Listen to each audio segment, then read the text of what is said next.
Colored Farmers Union, founded about 1886 in Texas. And this co-op grows to about 1.2 million farmers, something like this. It's one of our largest co-ops. And what they're doing is they're sharing farm equipment, they're sharing agricultural practices, and it was a way for us to pool our resources together so that we could save our farms, grow food, provide food for our communities, etc. So now we're largely, when we look at African Americans, regardless of where you are in the country, we're largely dependent upon other people to provide food for us. What happens if they just say, no, we don't want to feed you? So another co-op that we had was the Colored Merchants Association, the Colored Merchants Association, which was founded about 1928. It came out of the National Negro Business League, which was founded by Booker T. Washington in 1900. The Colored Merchants Association was an association, it was a co-op of African-American grocery store owners, okay? And they had hundreds of African-American grocery stores that were part of this cooperative, because one of the most popular forms of businesses that we had was either a grocery store because you have to eat, or a funeral parlor because you're going to die, or a life insurance company. Okay, these were very popular forms of businesses that we had. And when you study the Colored Merchants Association, they bought their products in bulk so that they could get economies of scale. They educated their members on accounting practices, marketing practices, things like this. So once again, we have businesses and we're engaged in capitalism, but we have a cooperative economic perspective when it comes to engaging in capitalism, and it's still centered around us being able to feed ourselves and sustain ourselves. And one of the reasons why they created the Colored Merchants Association was so African-American grocery store owned by us, African-American grocery store owners, could better compete against the white chain stores, okay? The Woolworths and the Kresge's and things like this. This is the early 1900s. All right, folks, I wanted to have a conversation to bring us up to speed with some of the latest around the struggles of Black farmers as Black farmers has moved forward on filing a lawsuit against the Biden administration, essentially saying that the Biden administration have not held up their end of the bargain when it comes to getting farmers out of debt. This is an ongoing issue. And if you remember, we talked about earlier the last year where we talked about the great struggles of the Black farmer.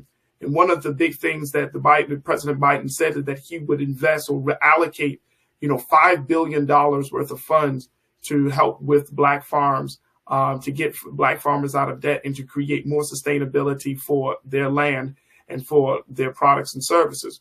Well, Black farmers are still waiting on the check. And so I wanted to have a conversation about this. One is because we just don't seem to talk about farming enough. We don't seem to kind of really bring that into the space of social justice. Yes, we could talk about police brutality. We could talk about housing. We could talk about credit. We could talk about the medical apartheid that exists in this country. We could talk about all of those things. But what about the Black farmer? What about that man, that woman who has used their land, tilled the ground, right? Literally tilled the ground to bring something of life to us so we can stay healthy. And this is something that I think that we want to just keep our eyes on. So let me share with you some details about this lawsuit that Black farmers have filed against the Biden administration. Take a look at this, folks. This is coming from the Griot. It says that the federal government has illegally broken a promise to pay off the debts of a group of Black farmers, according to a class action lawsuit. The group hopes to put pressure on officials to keep their word and restore funding that was dropped after a group of white farmers filed legal challenges arguing their exclusion was a violation of their constitutional rights. The lawsuit filed in October remains active even as the U.S. Department of Agriculture moves forward with another effort to help farmers in financial distress, in addition to paying farmers who the agency discriminated against. Now, John Boyd Jr., president, let's go to the next quote. The John Boyd Jr., president of the National Black Farmers Association and one of four plaintiffs in the lawsuit, said that the new programs don't match the USDA's earlier offer to pay off 120% of the debt of farmers who are socially disadvantaged. According to the lawsuit, this definition applies to more than 6,500 farmers who have, quote, traditionally suffered racial or ethnic prejudice, unquote, and are saddled with federal loan obligations. The lawsuit says that this includes Native Americans or Alaska Natives, Asian Americans, Black Americans or African Americans, Native Hawaiians or Pacific Islanders, and Hispanic Americans or Latino Americans. Let me bring my brother in, brother Michael Imhotep, to share with us his thoughts on this situation. And folks, join us in the chat as we have a conversation about the plight of the Black farmers in this lawsuit. Brother Michael, it's always good to have you on, brother. How are you this afternoon? Hey, thanks for having me on, Farajii. Can you hear me? Yep, we can hear you loud and clear. All right, good. Let's talk to me about this latest lawsuit from the Black farmers and where we are with this whole process. I mean, I'm remembering the $5 billion, but according to the Black Farmers Association, the check really still hasn't been cut, and 6,500 farmers are still left out there in the cold, not knowing what to do. Well, what happened is it was $5 billion, not specifically for African American farmers. It's African American farmers, Latino farmers, Native American farmers, and Asian American farmers. Lawsuits were filed by white farmers. Okay, right. And the lawsuits and the payments are tied up in court. A number of white farmers in different states filed lawsuits. So this is going to have to play out in court. Now, when John Boyd in 2022 was on Roland Martin Unfiltered, I've gotten a chance to talk to him a few times on Roland Martin Unfiltered. He said that the Black farmers are going to fight this out in court, to get the $5 billion in debt forgiveness enforced. He said that lawsuit may go on for 2 years or so. Now, this lawsuit that they filed, it looks like it was filed probably about October 2022. I was looking at different articles dealing with this lawsuit. This piece right here that we're looking at is from thegrio.com, right, and picked up by the Grio picked it up from the Associated Press. But it looks like this article is originally from like around early December 2022. So it looks like this is a lawsuit filed by Benjamin Crump on behalf of the Black farmers, and they are complaining about the second type of debt forgiveness that the federal government is trying to do. And this deals with $3.1 billion.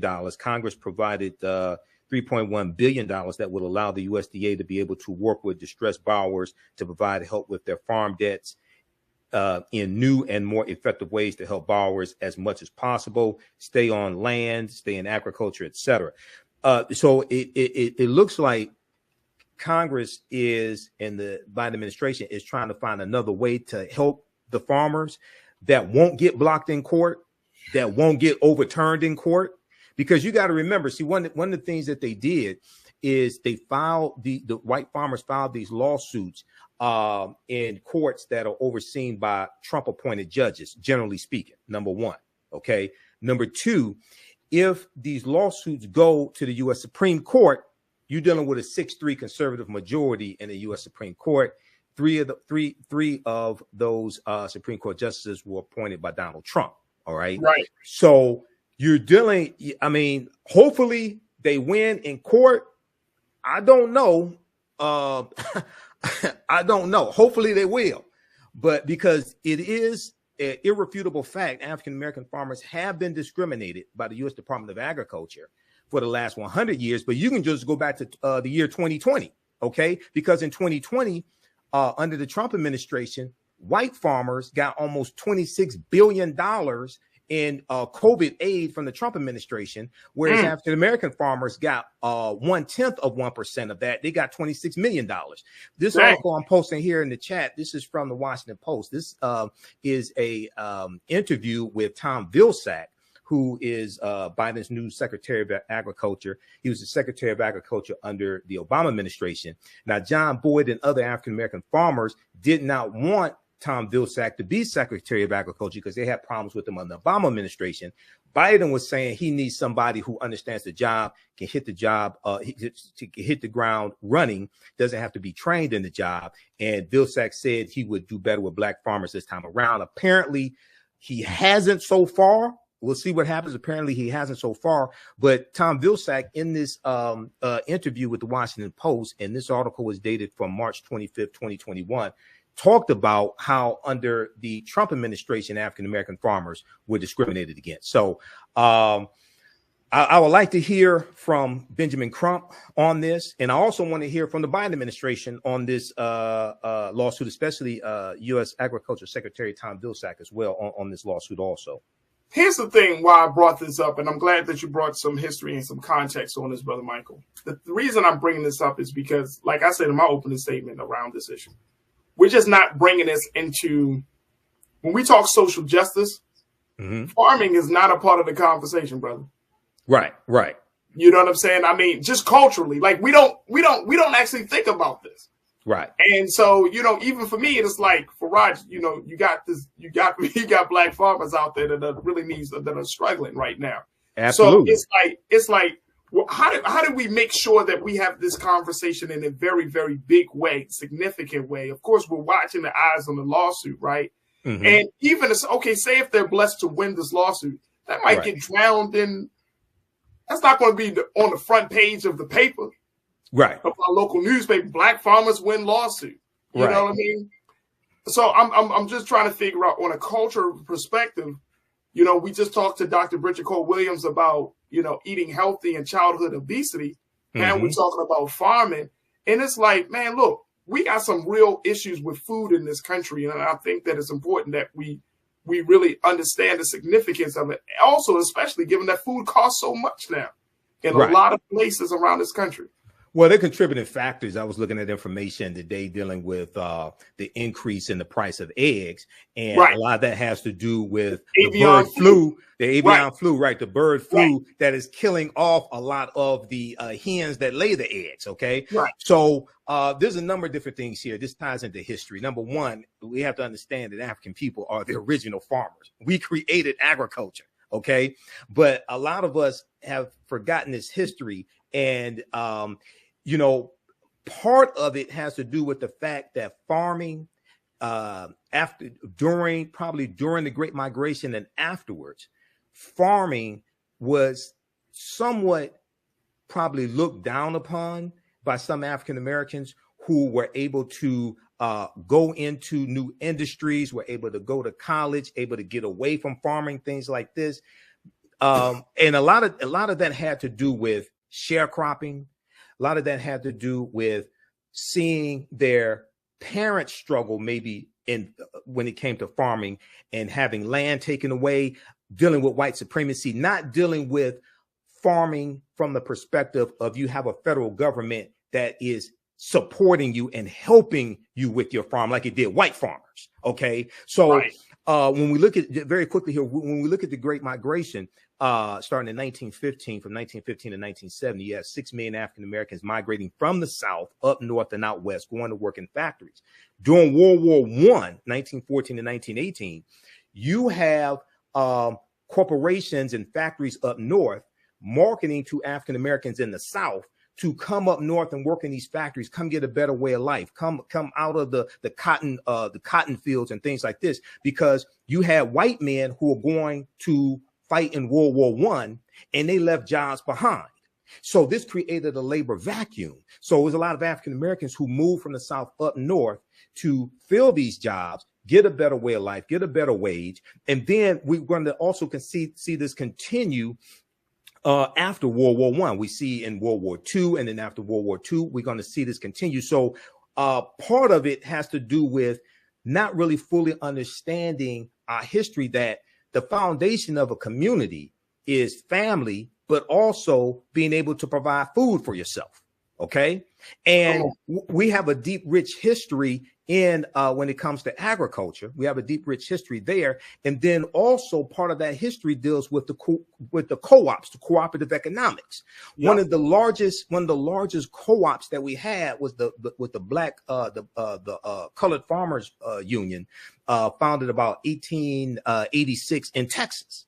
And this co-op grows to about 1.2 million farmers, something like this. It's one of our largest co-ops.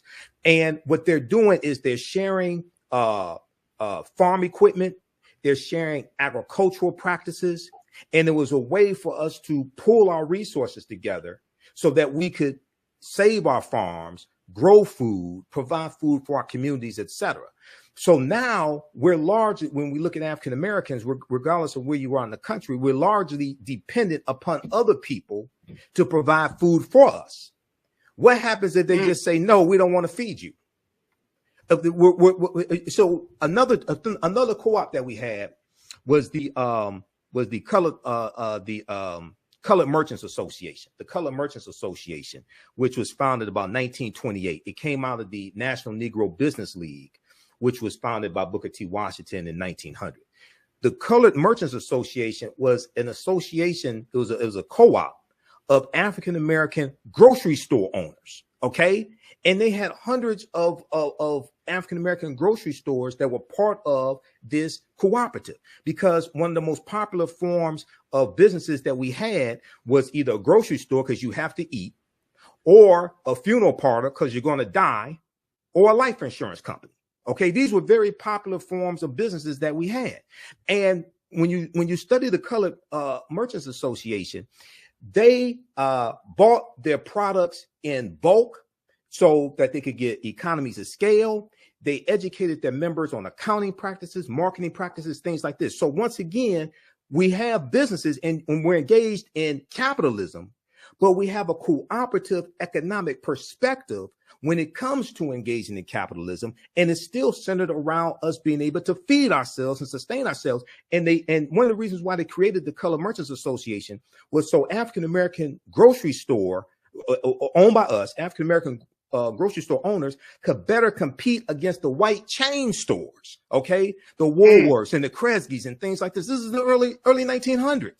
So a lot of these ways that we fought back against white supremacy, we've gotten away from, and these are things that we have to sankofa, we have to reach back to go forward, or fetch back to go forward, to understand how we were able to deal with these problems in the past to meet the needs of the community in the present and the future. You dropped a word right there now, brother. You dropped a word. I'm serious. You dropped a word, because now what it makes me think about is, my grandmother, who came from the Eastern Shore of Maryland, right? You know what I mean? She came up under that. And, right. May God be pleased with her. You know what I mean? She was 90 years old, 4'8". Brother Michael, she was like a buck with chains in her pocket. You know what I'm saying? Small framed woman. But she ate well. Right. She ate well. And her skin was glowing. And she often talked about the importance of that level of going back to the ground, getting fresh fruits and vegetables. And it's something, because I think now more than ever, we're starting to see the importance of it. Right. Not just in the childhood obesity situation, but just even with us as adults. Look, COVID showed a lot, because it opened up the door to show that we're not as healthy as we think we are. Some of us, not all of us, but some of us are not as healthy as we think we are. Right. We are all vulnerable to some sort of medical condition. Absolutely. Whether you eat meat, whether you're vegan, whether you're vegetarian, pescatarian, like the way we're eating, the foods that we're eating in this country, I mean, big food, big food is a major lobby, has a major lobby, and big food has major stake in this government, and how the government, the FDA, the USDA, all of these institutions. Like I asked Dr. Bridget Cole-Williams, who's bringing the fire to these institutions? Right. Because you can't tell the people, hey, y'all need to eat better. Y'all need to watch your sugar intake, your salt intake. You can't tell black folks, you know, y'all have high diarrhea, not diarrhea, diabetes. Y'all have all other issues. But then you're not going after the institutions that produce the food, that manage the food, and that essentially sets the guidelines on what is acceptable and what's unacceptable. Right. So you're dealing like with food deserts and things like this. Brother, you can't do it. How you going to talk about good, healthy food if a person is living 3 miles away from their closest grocery store? Right. So this is so let me just back up for a minute here. Yeah. Number one, it's important to understand that the $5 billion in debt forgiveness for farmers of color was in the $1.9 trillion American Rescue Plan. Right. That part of the legislation was put in there by people like Senator Raphael Warnock of Georgia, people like Senator Cory Booker, Senator Elizabeth Warren. I want people to understand no Republicans in the House or the Senate voted for the $1.9 trillion American Rescue Plan. So you can see how African-American farmers are basically getting no help from Republicans, white or black. Not only that, I wanted to be known, and people can go research this. Senator Lindsey Graham, the senior senator from South Carolina, was on Fox News attacking this debt forgiveness. And he said it was racist, and he called it reparations. And he said, if you're a white farmer, you don't get anything. If you're a black farmer, you get debt forgiveness. He didn't say anything about the $20 billion in COVID-19 aid that white farmers got, almost $26 billion, I should say, that white farmers got in 2020 from the Trump administration. And African-American farmers were largely shut out about that. He had amnesia when it came to that. Then also the junior senator from South Carolina, Senator Tim Scott, the Black Tea Party Republican, Senator Tim Scott, he has attacked the debt forgiveness as well. Okay, right. for farmers. And John Boyd on Roland Martin Unfiltered said that Senator Tim Scott is doing nothing for the 6,000 black farmers in South Carolina. Okay, now if we look at there was a good article from face-to-faceafrica.com that I shared on the African History Network Facebook fan page. This deals with a black grocery store chain that I never heard of, by the way. It's called Yellow Banana, and they own 38 stores across the country. Okay. Really? This is I just posted the link here. Okay. And they've secured $13.5 million to expand. All right.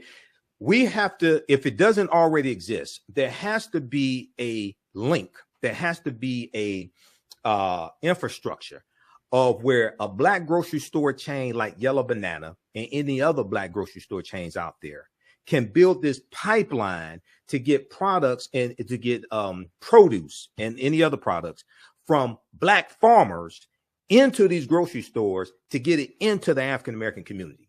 If we can't feed ourselves, I don't know what else we can do. Okay. I mean, that's just basic. Okay. Professor James Small talks about food, clothing, shelter, and safety. These are basic things that African Americans need: food, clothing, shelter, and safety. So you have groups like D-Town Farms here in Detroit and the Black Food Security Network, which is a cooperative, and I'm a member of the cooperative as well. So shout out to them. They're building a cooperative grocery store here in Detroit. Is going to be the cooperative economics, the co-ops that I think really save us. And people like, shout out to Malikia Kinney and everybody at D-Town Farms, but people like Dr. Jessica Gordon-Nemhard, who is probably one of the top authorities on the history of the co-ops. She's been educating a lot of African Americans over the past few years. She wrote a book called Collective Courage, which deals with the history of African-American co-ops and the different types of co-ops and benevolent societies we've had, from the Free African Society in 1787 to Color Merchants Association, different things like this. But it's going to have to go back and study that history and understand, how did we deal with these problems in the past when we're dealing with white domestic terrorism, when we're dealing with segregation, etc. But one of getting this information out about the lawsuit from the black farmers is why African-American owned media is so important, and responsible African-American owned media, because a lot of people don't know that this is taking place. Absolutely. And the other thing is that the Congressional Black Caucus has been at the forefront and trying to get aid for black farmers also. See, that gets left out of the narrative as well. Okay, so all this is extremely important. Absolutely. Look, we got to take a quick pause. When we come forward, folks, let's to have a few more minutes talking about the plight of the black farmer here in America. All right, folks, welcome back. We wanted to continue to have this conversation about the struggle of the black farmer, about how black farmers are suing the Biden administration to get some aid for the work that they're doing, or the work that continues to be neglected. And I just wanted to have a conversation about this whole situation. And so we've been checking in with Brother Michael Imhotep, who is the host of the African History Network podcast show. And also you can check him out on the AfricanHistoryNetwork.com. I want to get some comments from our online culture crew here, Brother Michael, as we talk about farming. I think everybody is in agreement. Food is life. This is the important issue. Right. But going back to that general point that you just made, that one is that we are not having these conversations. If it wasn't for black media, I don't know if these conversations would even really be discussed. Right. So that's why it's important for us to have this space. And then two, the reality is that black farmers are struggling and can contribute a whole lot to the hunger issue here in America. Yes. And we don't, black farmers just don't have to farm for black people. They can farm for white people, Latino people. They can farm for everybody. Right. And if we look at the hunger issue in this country, brother, I've done work with food pantries in Baltimore. And when I see the food pantries, when you see the quality of food coming into some of these pantries, and people are just giving their donations, but the cans look dented, the food looks old, it's the quality. I mean, the food pantries accept it, but it's not up to par. You know what I mean? Right. It's not up to code of what you would normally see in the grocery store, what you would want to buy. So when we look at the hunger issue, it's crazy that 6,500 black farmers are in a situation where they're waiting on aid and to try to get some level of debt relief from the situation. Let me go to Taylor. Taylor, hi. Taylor, you posted, said, hi, the African-American farmers wanted Marcia Fudge. She's over there making changes in HUD. I see why. Yeah, Marcia Fudge over there doing the work that she's doing. Yeah, that was who they wanted. Former member of the Congressional Black Caucus. But she was put in HUD, and Biden said that he needed somebody in the Department of Agriculture that knew that job already. Vilsack was the former Secretary of Agriculture under the Biden administration, as I said before. John Boyd and the black farmers had problems with Vilsack under the Obama administration, had problems with them then.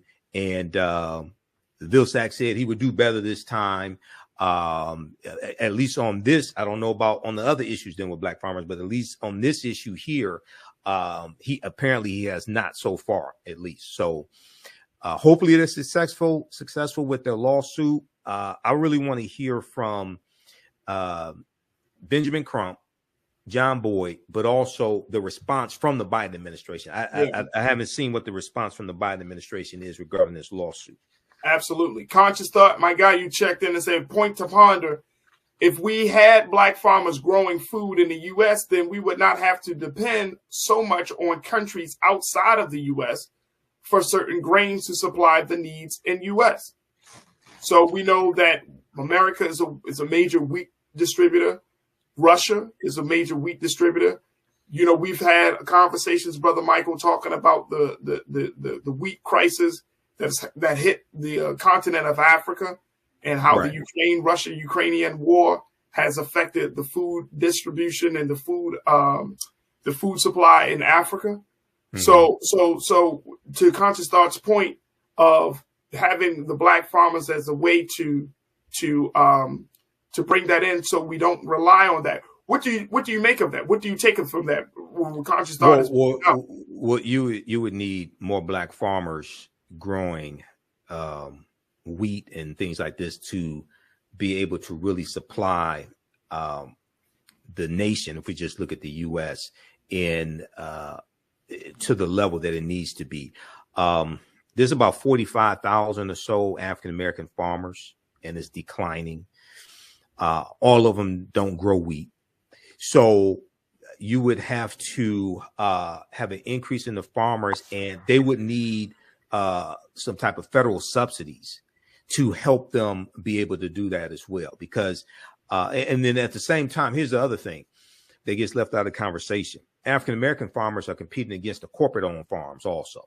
And that's another thing. This is why the cooperatives, if you have these farmers who are belonging to cooperatives, this is why the cooperatives can help them more so, because even a lot of white farmers are getting squeezed out by the corporate-owned farms also. Okay, so that's another factor when we deal with this. But one of the ways to help support the African-American farmers is for them to be able to link up with a black chain like Yellow Banana. And Yellow Banana operates under the Save-A-Lot brand name when it comes to grocery stores. Oh, okay. But it's still African-American owned. See, that's another strategy there also. That's talked about in that article from face-to-faceafrica.com. So we have to look at these different strategies to really bring these things into fruition, and I'll wrap up with this. Dr. John Henrik Clarke, one of our great Grandmaster Scholar warriors, I agree with him on this. He said, don't come to me talking that nationhood stuff, because a lot of black people say we want a nation. He said, until you have acquired the skills that are necessary to manage and run a nation. You need to understand agriculture. You need to understand oceanography. You have to understand how economies work, how the political structure works. You have to obtain and acquire the skills needed to manage a nation before you can start talking about we want a nation. We want a nation. Hey, see, brother, it's easier to say we want a nation. It's much harder to acquire the skills to actually manage a nation. That man is speaking nothing but to my soul when he said that one. Right. I'm telling you, I always question that, Brother Michael, that the fact that I've had numerous conversations with black folks to talk about nation. Of course, being in the nation was up. Man, we need a nation. Like, bro, we need to build a school, build a grocery store, get a bank. Right. Let's start from there. The basics. The basic stuff. Shelter, safety. Okay. Come on, man. Like, if you can't make your own underwear, how you gonna manage a nation? Okay. So it's the basics. Acquire the skills, get the basics done, then you can manage a nation. And this is the same thing for people who say we need to separate. 99% of people who say we need to separate are still here. They haven't gone anywhere. Okay. So once again, it's understanding, acquiring these skills and utilizing these skills that are needed to build a nation. All right. So it's much more than just a saying or a hashtag or something like that. No, it's hard work. It's a lot more. It's a lot more. And to get to the skills to that point is like, how many of us can really run how many of us really know what it takes to open up a supermarket, for one, let alone to open up a number of supermarkets? I would love to talk to Yellow Banana to get to the folks the leadership of that group to try to figure out like, how are you doing this? There was a supermarket in East Baltimore, Brother Michael, called Apple and Oranges. Mm-hmm. And they were maybe about 10 blocks or so away from Johns Hopkins Hospital in a part of East Baltimore that was legitimately a food desert. Right. And unfortunately, they closed down. Black owned, closed down. And people were like, well, what happened to it? Brother, I will tell you, and I've gone to it. Every time I drove past it, because it was right on the North Avenue, right on a major road in Baltimore City. Every time I drove past it, 1 or 2 cars in the parking lot. Right. Right. In a predominantly, this neighborhood was black. You know what I'm saying? Right. So, black. It's a couple things here. See, and here's the part. The part is, for us as a people, we have to be kind of reconditioned on how to take action on every step. Okay, we need to recondition to own something. Okay, cool. We need to recondition on how we market it. Okay, cool. We need to recondition on how we engage with it. Like we gotta, and I'm saying that's how bad our situation is in terms of our mental, the mental condition that we find ourselves. That we actually have to tell Black people, if you have a Black store, go to it. Now, are the prices going to be the same? No. Mm-hmm. You can't compare one supermarket to Target, Walmart. Right. who has economies of scale and have hundreds of locations. Kroger's and Costco. Right. And it's like, and people are like, man, I can get a bottle of case of water from Ralph's for $4 or $5, man, and go to the Black man, his joint like $8, $9. Mm-hmm. Okay, because they don't have the quantity. They don't have the volume. Right. So with that, we have to have a total reprogramming of African Americans. This is why African history and culture are so important. They give us our VIPs, our values, our interests, and our principles. They influence our psychology, which influence our actions and behaviors and our results. And they also influence how we engage in economics. So a lot of people say we need more businesses. We need more businesses, but they don't talk about the need to support African American owned businesses so they can stay in business. Okay. This is why I taught entrepreneurship for 7 years, and a lot of people over the past 10, 15 years were saying we need more Black businesses. I said, no, we need to increase the percentage of our disposable income that we spend with Black owned businesses. Because what happened, we went from like about 2.7 million Black owned businesses around 2012, 2016, somewhere around there.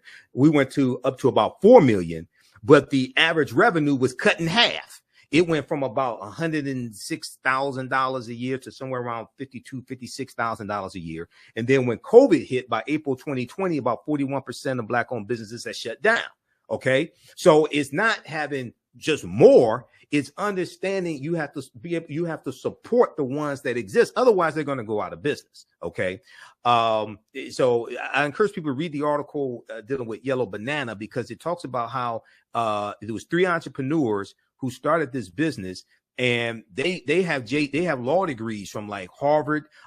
Two have law degrees from Yale. One has an MBA from Harvard's business school. Okay, and they talk about how they started the business and the need and why they started the business to be able to provide food for the community. Are we still here? Yeah, we're still good. We're still good. I'm just marinating off of that. Right. I'm just marinating off of that, brother. Real talk. Like, exactly. We got to take a quick pause, but really quickly, I mean, we cannot allow this situation with our Black farmers to go unnoticed. Right. And I think that it is super, super important. I'm so happy, Brother Michael, that you brought up Yellow Bananas into this conversation, because some of us, we like, well, we need proof. Okay, you got proof. They got 38 stores. You know how, some of us. The proof is in our history. We had hundreds of Black-owned grocery stores in the early 1900s. The proof is in our history. A people's history and culture teaches them how to deal with the problems in the past, in the present, and the future to meet the needs of the community. The proof is in our history, and that we're still here. Okay, so we have to understand how we dealt with those problems before. And as you mentioned with that piece, bro, history has shown that we can become an independent people, a nation inside of a nation. History has legitimately shown that. Ever since we were removed from chattel slavery, we have shown that we can build, we can prosper. History has shown that. Every great leader, whether you're talking about Marcus Garvey, I don't care what Black leader, the most honorable Farajii Muhammad, every great Black leader has given us something, a glimpse of what our heaven could look like right here on earth. History has shown it. Right. We just got to go back to, like you said in the earlier remark, do the same Kofa and go back and look at it. Because we're trying to reinvent the wheel in 2023, man. And it's like, bro, we don't need to reinvent the wheel. Let's just look at what they did. Look at how they did it. Dealing with much more, right? They were dealing with some serious issues. It's in our head back then, it was physical. Now it's mental. We are in our own heads, bro. Right. We are in our own heads about our liberation, our existence. And at this point, we got to get out of our own heads. All right, go to African History Network, y'all. check out all of the AfricanHistoryNetwork.com. Yeah, because tonight's class, 7 p.m., is going to be a free class. And Saturday's class, 2 p.m., is going to be a free class. We have the link there to register for those sessions. Tuesday, January 10th. Saturday, January 14th, we're going to have free sessions, so you can join us for the class. Visit theAfricanHistoryNetwork.com. There it is. Brother Michael Imhotep, always a pleasure to have you on, brother. Look forward to reconnecting next week. Thank you. Be sure to register for the online history classes that I teach on Saturdays and Tuesdays. On Saturdays, I teach Ancient Kemet, the Moors, and the Ma'afa, Understanding the Transatlantic Slave Trade, what they didn't teach you in school. This is a 12-week online class, and we deal with thousands of years of history and what leads up to the transatlantic slave trade taking place. So if you go to our website, theafricanhistorynetwork.com, theafricanhistorynetwork.com, and scroll down the homepage, you'll see information about our Sunday night radio show. I'm on Sundays, 9 p.m. to 11 p.m. Eastern Standard Time, on 9:10 a.m. the Superstation WFDF, and our Facebook fan page and our YouTube channel as well. And you scroll down, we have the bundle pack for our online classes. There are 2 classes that I teach on Saturdays, 2 p.m. to 4 p.m. Eastern Standard Time. Ancient Kemet, the Moors, and the Ma'afa, Understanding the Transatlantic Slave Trade, what they didn't teach you in school. We teach this on Saturdays, 2 p.m. to 4 p.m. Eastern Standard Time. Our next class is Saturday, January 7th, 2023. And we deal with thousands of years of history and what leads up to the transatlantic slave trade taking place. And we also deal with the 800-year occupation of Europe by the Africans known as the Moors. So this class is on sale, $60, regularly $130. We do the sessions live. All the sessions are archived and recorded. You can go back and watch them anytime. And you can also use this information with your children as well. I would say the content is PG-13. PowerPoint presentation, we have book references, articles, video clips. You'll never see history the same way. And just click right here to register here, and then click on the enroll button. And as soon as you class, you can start watching the content. Okay. So you can watch the previous classes and get caught up and join us in the next class. And then Tuesdays, I teach from the Civil War to the Civil Rights Movement and Black Power. And we deal with history from basically 1800 through 1968, 1970. And this class is the same format. And we teach this Tuesdays, 7 p.m. to 9 p.m. Eastern Standard Time. You don't have to stay for the whole class. If you missed the class, that's fine. You can go back and watch it anytime. So we do the sessions live. All the sessions are archived and recorded. You can go back and watch the class a year from now, 2 years from now. You'll still have full access to the class. This class is regularly $130. It's on sale $60. And we have a bundle pack of both classes. It's over $260 value on sale right now for $100. Okay, you can register for both classes. If you've taken any of my online classes in the past, and I've been teaching these going back to 2017 with Ancient Kemet, the Moors, and the Ma'afa, Understanding the Transatlantic Slave Trade, email us at ahnshow@theafricanhistorynetwork.com, ahnshow@theafricanhistorynetwork.com, and you'll get 50% off the bundle pack. Okay, so you can also email us right through the website as well. At the on the menu at the top of the website, just click on Contact the African History Network, and it takes you to the next page, contact information as well. Okay, if you want me to do a presentation for your group or organization, either for African American History Month, Dakeem Day, Juneteenth, whatever it is, either in person or virtually, email me at ahnshow@theafricanhistorynetwork.com, ahnshow@theafricanhistorynetwork.com. You can also give us a call at 313-462-0003, 313-462-0003. And when you click on the contact the African History Network, once again, we have our contact information there, so you can contact